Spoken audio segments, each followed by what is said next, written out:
Mexico Grand Battle competition recap, kind of rambles, what we're doing next, and oh my god, just wait until you hear this story about upcoming competition shit. Like, fucking wild. Tell you I'm yours for life, and tell your friend she's next in line.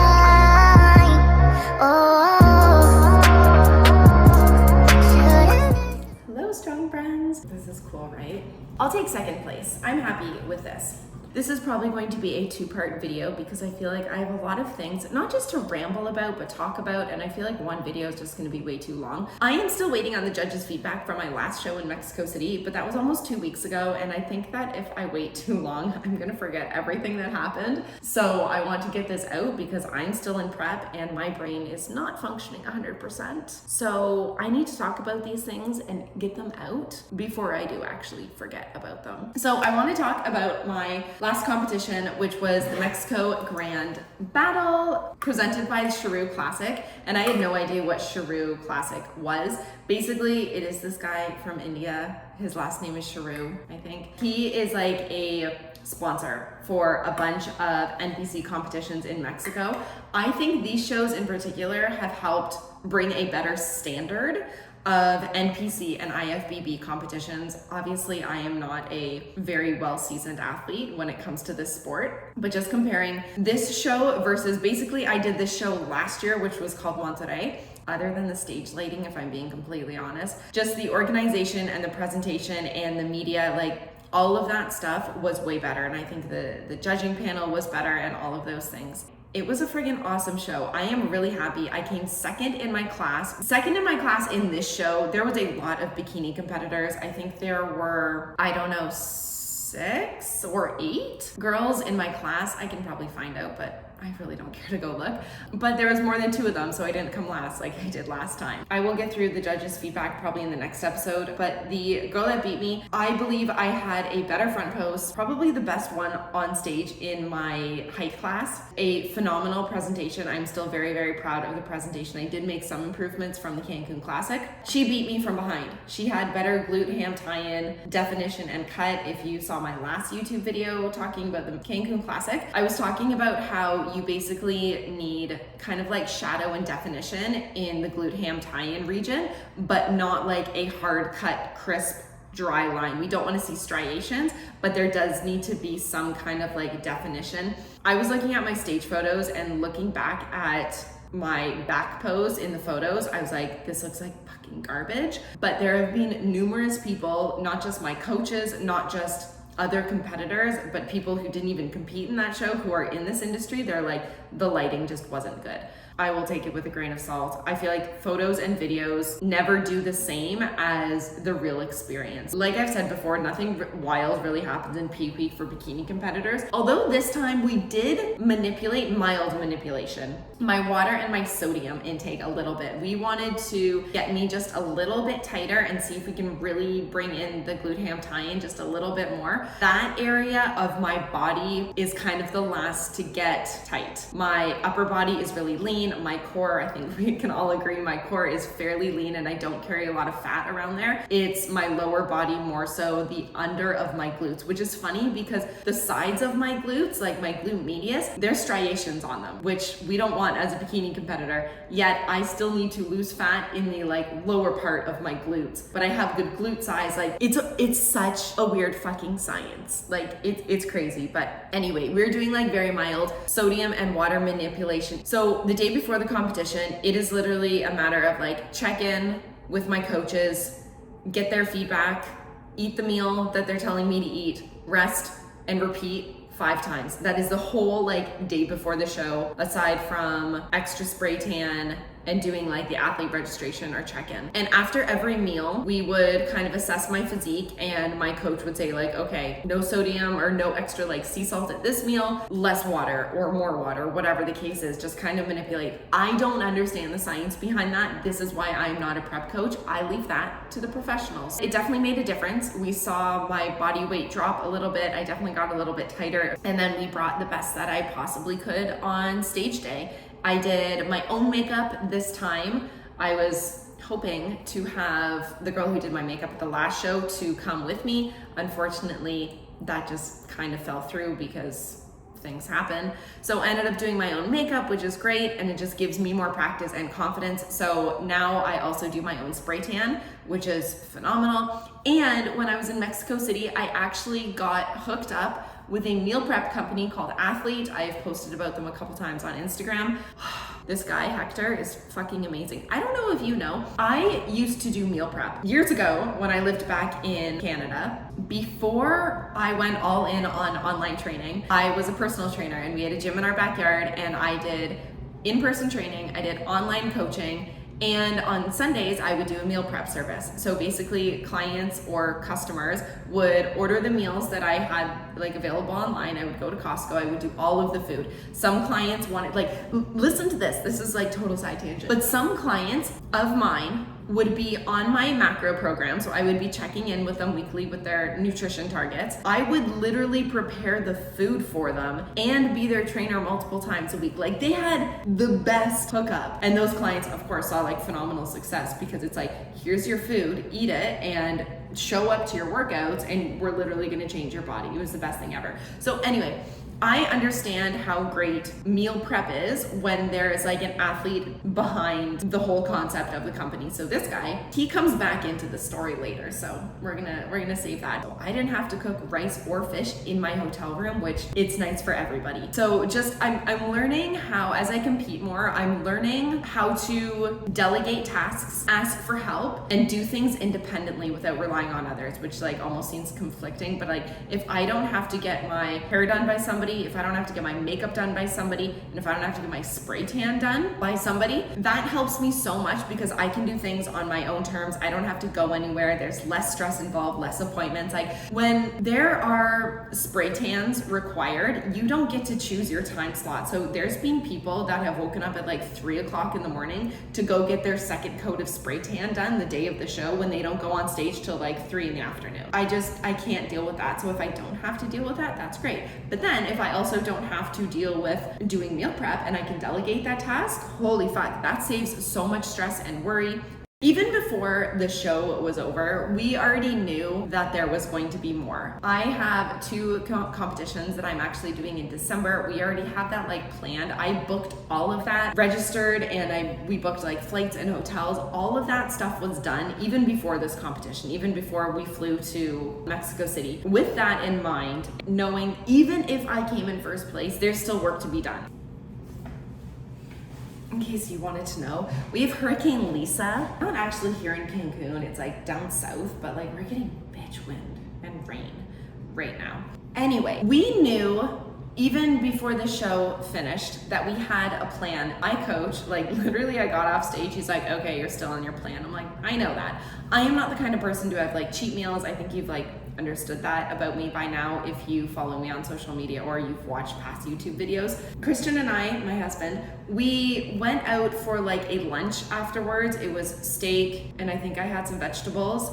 Everything was literally tracked. All of that was planned. I don't do cheat meals. There were no days off. I was right back into it. Literally that afternoon, before we went to go watch that pro show at night, I went into the hotel gym and I was doing cardio, just doing my steps. I'm like, I haven't walked in like 3 days. I just need to move. Funny enough, my coach was in there as well. And we're like, yeah. I think it was the day after the show. We ended up flying back home. I still clocked out like 15,000 steps because my step range is between 18 and 22,000. So I'm like, I gotta move. Coming back, I think we got back Monday night. On Thursday afternoon, I had my HRT pellet, so hormone replacement therapy. I've talked about this a few times on podcasts. If you don't know about it, I'm not gonna go into too much detail about it, but I got hormone replacement therapy. I get the little pellet. I like that procedure. That is kind of the option that I go with. I had testosterone, estrogen, and progesterone put in this time, which is what I've gotten previously. I know that there is a recovery time that is required. So I'm like, okay, I gotta get back home. I gotta start training glutes because there's gonna be like 4 or 5 days where I'm not gonna be able to train glutes and I got work to do. I use an app on my phone and it is a countdown. So I can see like every time I open my phone, I can see, okay, how many more days? I broke it down. I think we had like, I don't know, like 45 days or 50 days something. But then I started calculating that down and I'm like, I only get 35 workouts. Oh my God, I only get 17 more glute sessions. And when you break something down like that, it's like, almost paralysis by analysis. I'm like, oh my gosh, I just can't even deal with it. It is now Wednesday. Last Thursday afternoon, I had my pellet insertion and I'm feeling really good. Whereas after the last time I had it done, and the last time I had it done, I had only put in estrogen and progesterone, or estradiol and progesterone, for the first time. So that was a very new experience for my body, whereas I've never had that before. That time, I experienced a lot of like, I'm gonna say side effects, but it wasn't anything bad. It was just my body was retaining water because obviously I had more progesterone in my body. I was kind of going through what a woman would go through with her period. My body was like, what the fuck's going on? I had to deal with kind of a lot of symptoms and fatigue and pain and cramping and discomfort and bloating and water retention, like all of that shit before. I have not experienced that now, which I am so incredibly grateful for. I feel like my body is in a very healthy position. And even though competing can be incredibly unhealthy, how I believe I have my lifestyle set up right now, as healthy as it can be, let's be honest. Like the extremes that I'm going through and the requirements that I push my body through on a daily basis are not healthy by any standards, considering how extreme bodybuilding can be sometimes and how maybe unhealthy, I'm going to say, or stressful my body has been in before. I'm in a really good position right now, and I believe that the recovery of this pellet this time around has been optimal. Like even my doctor is like, you have a phenomenal metabolism. I'm like, why, thank you. So the HRT, I believe over the next couple of weeks is really going to benefit me, and I'm going to see a lot of changes because I do have a boost, which it's not like an unhealthy like steroid injection amount, basically getting my levels from like the bottom of the friggin' tank up to like a healthy range for an average woman. We're boosting my testosterone levels up, which is going to help my training. So I'm really excited to see the changes that are going to come over the next couple of weeks. So basically, after we came back, it was like right back into it. I literally walked in the door from our flight. I still had my backpack on. I like pulled out the pan and turned on the stove. I'm like, I have food to cook right now. I can't waste any time. Obviously, coming back from a show, there's going to be a drop in stress, just the like pressure of the competition and the adrenaline and all of that stuff. Over the last week, my body has responded well in terms of like better stress mitigation. We have very slowly been able to add a little bit more calories, and the goal is over the next few weeks before the next show, bring up my calories like basically as much as we can without seeing any kind of either stomach inflammation. Like if we can keep my waist as friggin' tight and like under 22 inches, which is if we can keep that like super, super tight and improve my caloric intake and improve my training and still feel good, like with good sleep quality and recovery and all of that, I think we're in a phenomenal position. And I'm so excited. Like I get so excited with bodybuilding because it is such a weird concept. And I swear every day there's something like mind blowing that happens. So to me, like I'm just so into it. And I feel like I basically am like a little science experiment. And I feel that's just what we are. We're just like little minions. And I fucking love this shit. Since coming back, also done a few adjustments in my posing. This time, over the last like basically this season or this year, we started twisting my feet out or pointing them out in my back pose. And I'll post a photo here of, and the reason for that is because the poses I had last year where my toes were kind of like straight pointing towards the back wall in my back pose, I would lose the roundness of my upper glutes, and that's really important for bikini. So we're trying to like fill that out, and if I point my toes out, it helps shape my glutes a little bit more. The problem with that is it takes away from the potential of my glute ham tie-in, which is that V underneath my butt. So trying to find that balance. So we came back, and we have made like a few minor posing adjustments, but I did present a little bit of a different routine the last show, which again, I will show you in the next video, but I felt really good. It was more in the comparison round. I'm just really happy with everything. I'm really excited to see what happens and what we do for the next couple of shows. And another thing that I did, which I didn't tell my coach about until like not even a week after, but like 3 or 4 days after. So basically from the Cancun Classic until the Mexico Grand Battle, we went from flexible dieting to more of a rigid meal plan. And the reason for that is just to remove variables and so that the coach could be more in control of things. But I think consuming so few ingredients in such large quantities for an extended amount of time, don't think it was as optimal as it could be. So when we came back, I was like, I'm gonna make a few food adjustments, and these are like minor adjustments. I went from having rice at 2 of my meals to 1 meal with rice, 1 meal with rice cakes. Instead of having only 2 different kinds of fish in my diet as my protein sources, I ended up incorporating a little bit of chicken. But I swapped things out just a little bit, and I found even the week that I came back, my weight dropped. I feel good, like everything's just really good. It is not the food that is magic, it is how my body adapts and responds to everything. So I just really wanna like hone in on that. If you really wanna look at my food, it's in my macros food log. You can follow me on my macros plus if you want to. It's not about what foods I'm eating to get a leaner physique. It's the foods that I like, the ones that I can continue to consume consistently without feeling like I need to take a break or eat something else, and the foods that I enjoy. That's ultimately what it comes down to. Okay, so now for the fun story. I think this was like the biggest panic attack in a very, very long time. As I mentioned earlier, a couple weeks ago, as I'm doing the 2 shows in December, I booked all of the flights and all of the hotels. I did that after the Cancun Classic just so that it was done. And I'm like, you know what? Things are gonna get more expensive. Flying to Vegas is gonna get expensive. So the original plan was compete in Puebla, which is another city close to Mexico City, on December 10th is the Mexican Nationals. Then December 13th, which is 3 days later, so a Saturday show and then a Tuesday show, December 13th is the Olympia Amateurs in Las Vegas. I had asked my coach, I'm like, are these still on like indefinitely? He's like, yep, book them, let's go. So I booked it, paid for my registration, which is like $300 each US, got the flights because we have to go from Cancun to Puebla, but then we cannot take a direct flight from Puebla to Las Vegas, so then we have to take a 2-hour bus ride from Puebla to Mexico City, then wait in the airport, then go from Mexico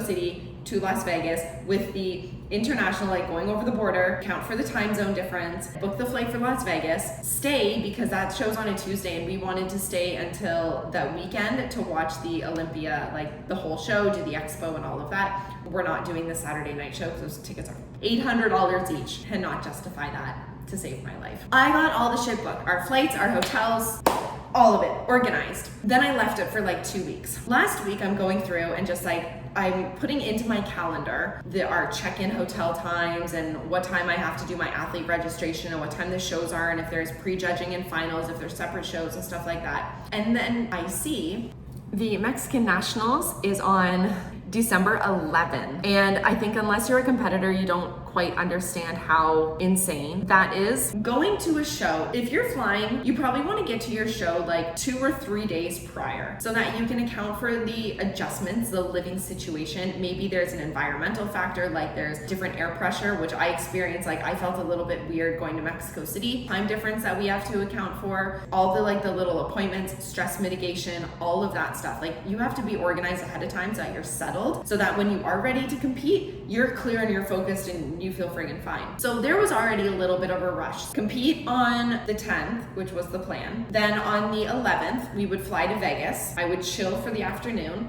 on the 11th. The 12th, I would do my athlete check-in and do like my tanning and my check-ins. Like I mentioned, that's basically what we do the day out before the show. And then the 13th we would compete. Well, now all of that gets pushed out. So within like a 48-hour time frame, I'm competing twice internationally. And I'm like, how do I even do this? We're doing it. How? I don't know. And the funny thing is, so if you know bikini competitors, you know Ashley Kaltzwater. I apologize if I butcher her name, Kaltzwater, I think. She has done this before. She did this last year, but she did from like Texas and Tahoe, which is close, and it's still in the USA, but there was still a time zone difference. So I'm like, you know what?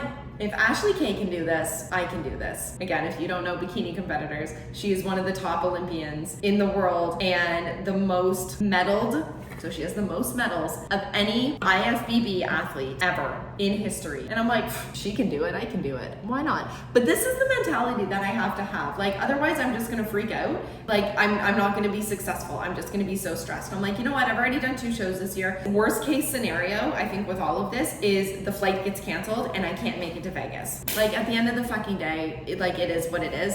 There are things out of my control, but I'm gonna do what's in my control. If this fucking pulls off, this is just gonna be like epic shit. It's gonna make for a really cool YouTube video. So the plan is for me to like document all of this stuff. After I had this initial shock, I like messaged my coaches and I'm just like, what in the actual fuck? So apparently the Mexican national shows, it got changed a while ago, but I never bothered to look because I didn't think the date would change. When we signed up, or when we saw the competition schedule back in March earlier this year, it said the 10th. So we're like, cool, it's the 10th. We keep it at that. I would never predict it would have changed. And if I did see it on the 11th, I never would have realized that. My coaches are like, we can do it. Like, it's kind of crazy, but we can do it. He's like, we're fucking doing it. Like, I have paid over $5,000 just for flights and hotels and accommodations and registrations for these two shows. Like, I can't get that money back. So it's gotta happen. So I changed the flights, I changed the hotels. I just need to get a new bus ticket and that's like $20. So that's totally fine. I'm doing my own spray tan for the first show. And then I actually bought the Pro Tan services. So I use Pro Tan. I will buy the Pro Tan services at Olympia. I've already, like, this is how organized I am. I've already emailed them and I was like, hey, this is what's going on. I explained the situation. I was like, what protocols do I need to ensure that I'm implementing so that my spray tan from the show of the 11th to the 13th doesn't get messed up? I don't have like this weird splotchy thing. And apparently if you do spray tans, I don't know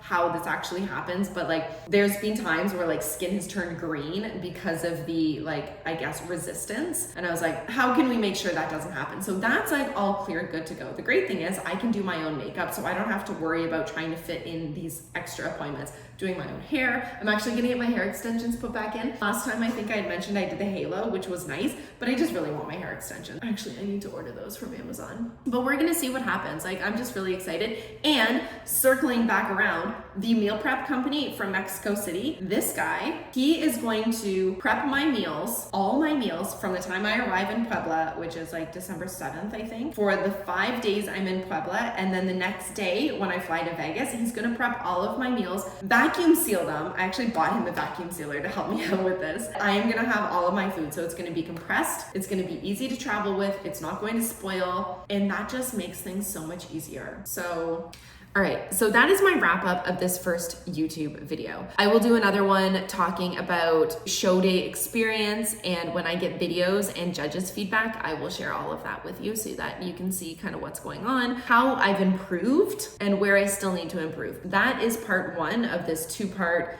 Mexico Grand Battle competition recap. I hope you're here for all of this. Okay, we'll talk later. Hasta la pasta!